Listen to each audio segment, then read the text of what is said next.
Elon Musk is being sat on by his own toddler.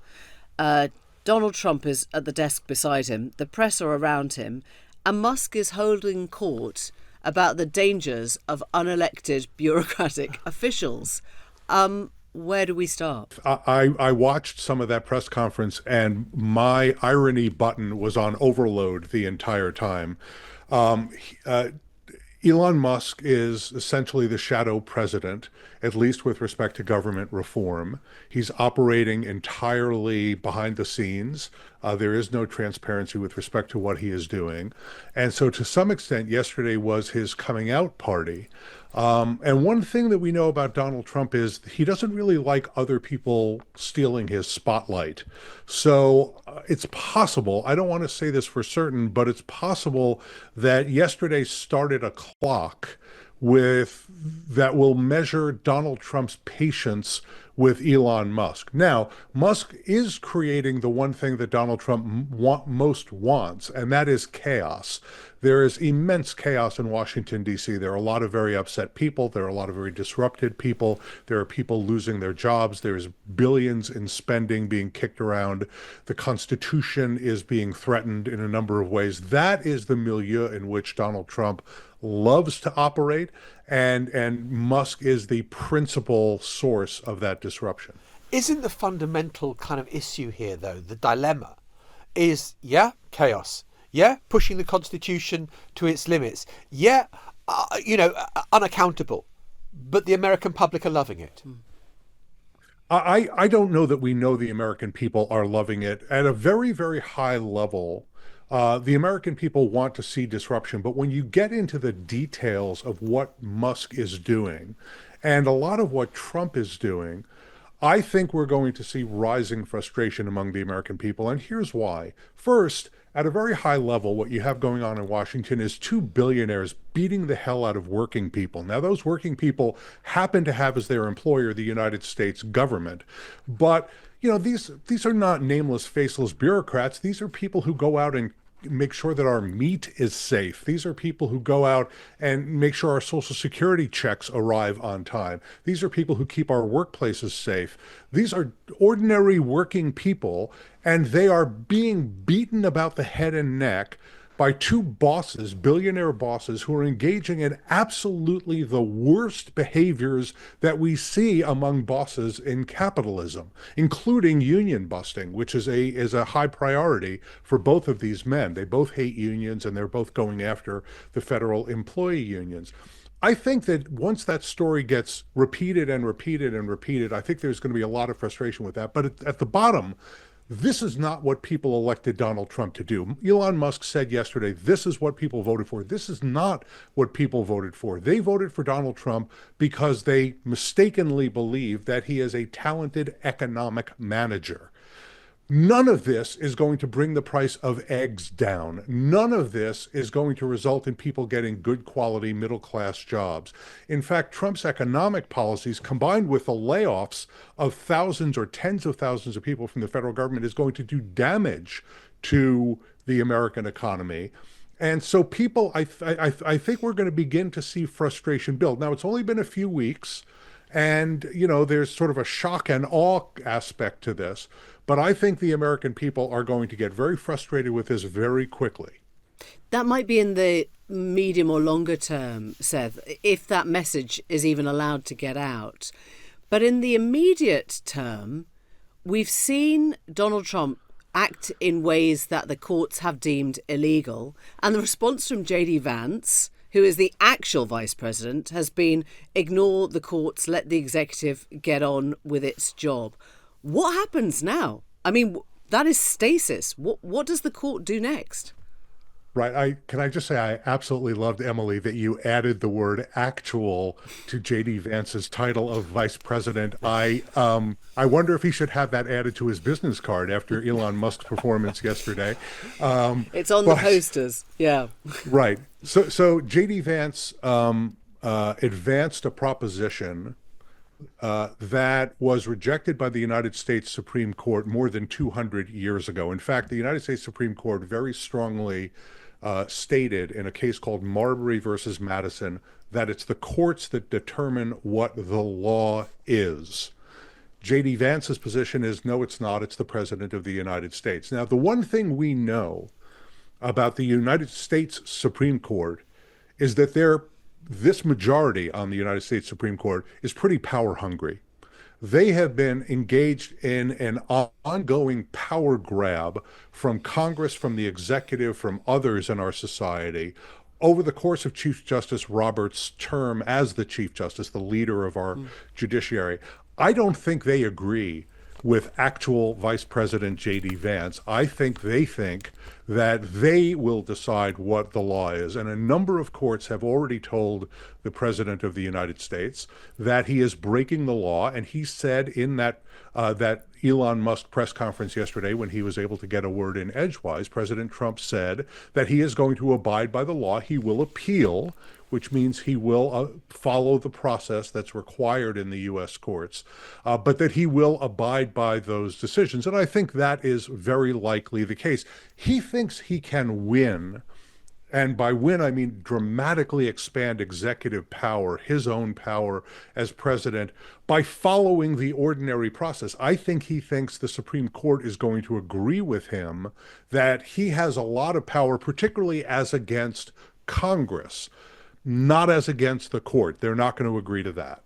So one of the interesting things, and a lot of Democrats have got very heated and exercised by this kind of extension of executive authority, the unitary executive theory, as kind of, the Trumpland likes to talk about it.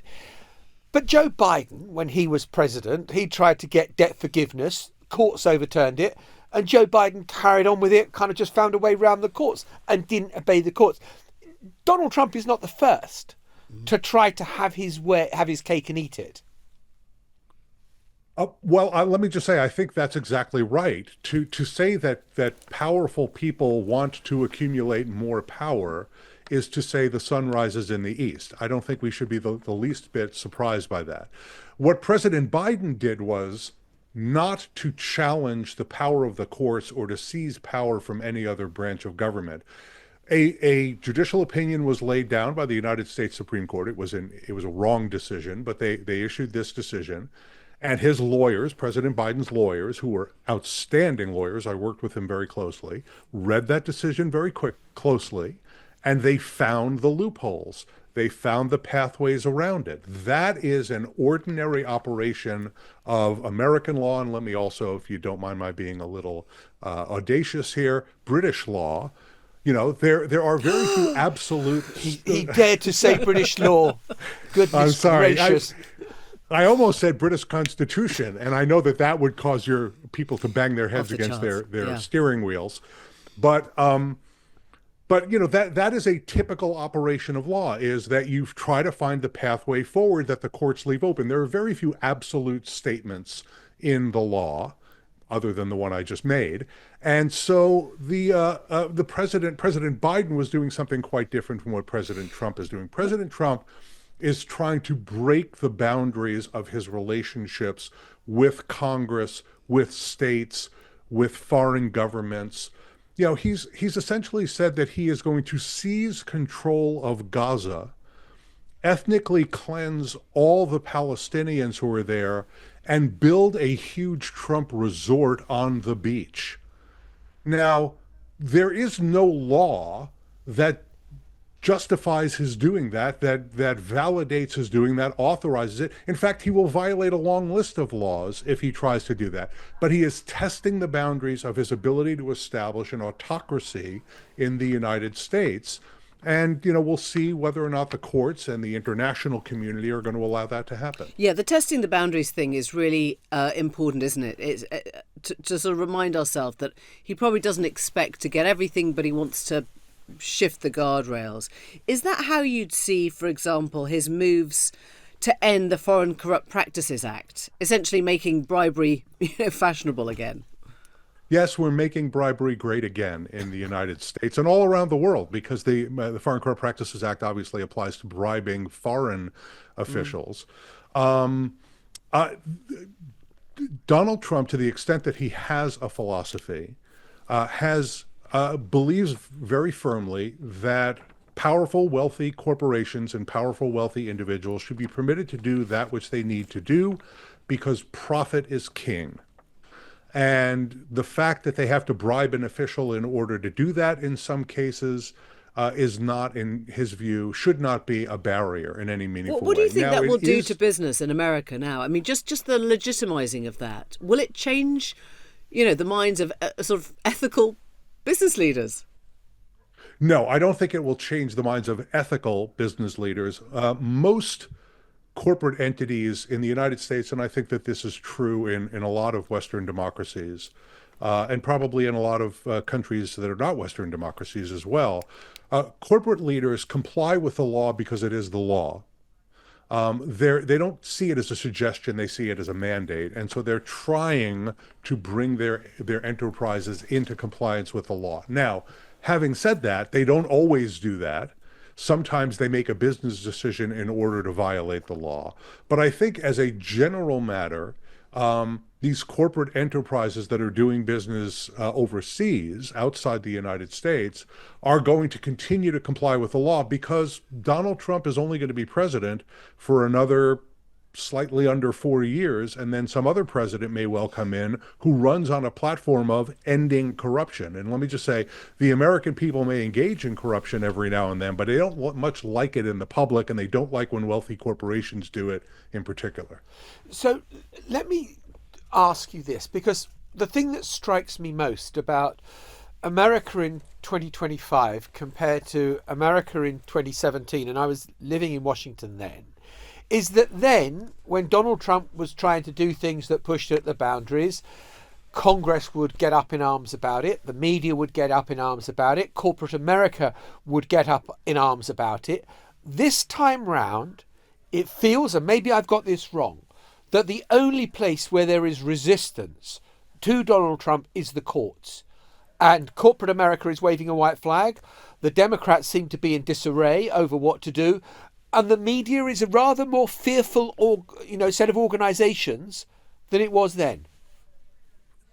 Well, I think you're giving too much credit to corporate America to suggest that they were part of the resistance in 2017. They were as pliant and obsequious in 2017 as they are today. It may be just that some of the bold-faced names like Mark Zuckerberg were not quite as prominent. But you are right that we are not seeing protests in the streets this time, but we are seeing very aggressive resistance in some parts of the media and absolutely from America's unions. America's labor movement is leading the fight against Trump in the courts, in the streets, in their organizing. They are now the principal resistance. Democrats in Congress, I think, are still trying to figure out what levers they can use in order to intervene to stop Trump. And there's going to be a very, very important deadline coming up in March when funding for the United States government runs out.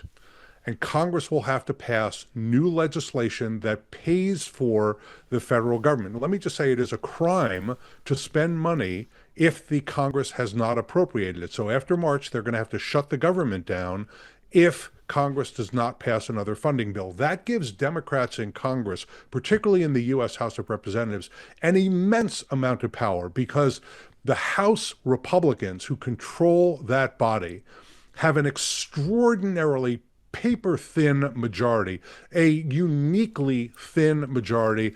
And when they had a bigger majority, they were unable to govern. They had to keep turning to the Democrats for votes. There's also a thin majority, although not quite as thin, in the United States Senate. And there are some responsible Republicans in the Senate who I think will agree with the Democrats on spending issues.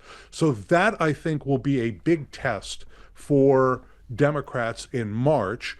They will have to stand up to Trump. And it'll be interesting to see what they're able to squeeze out of the administration and the Republican majority in order to defend the American people, to focus the government on the issues the American people really care about, and certainly to defend working people. The Newsagents USA.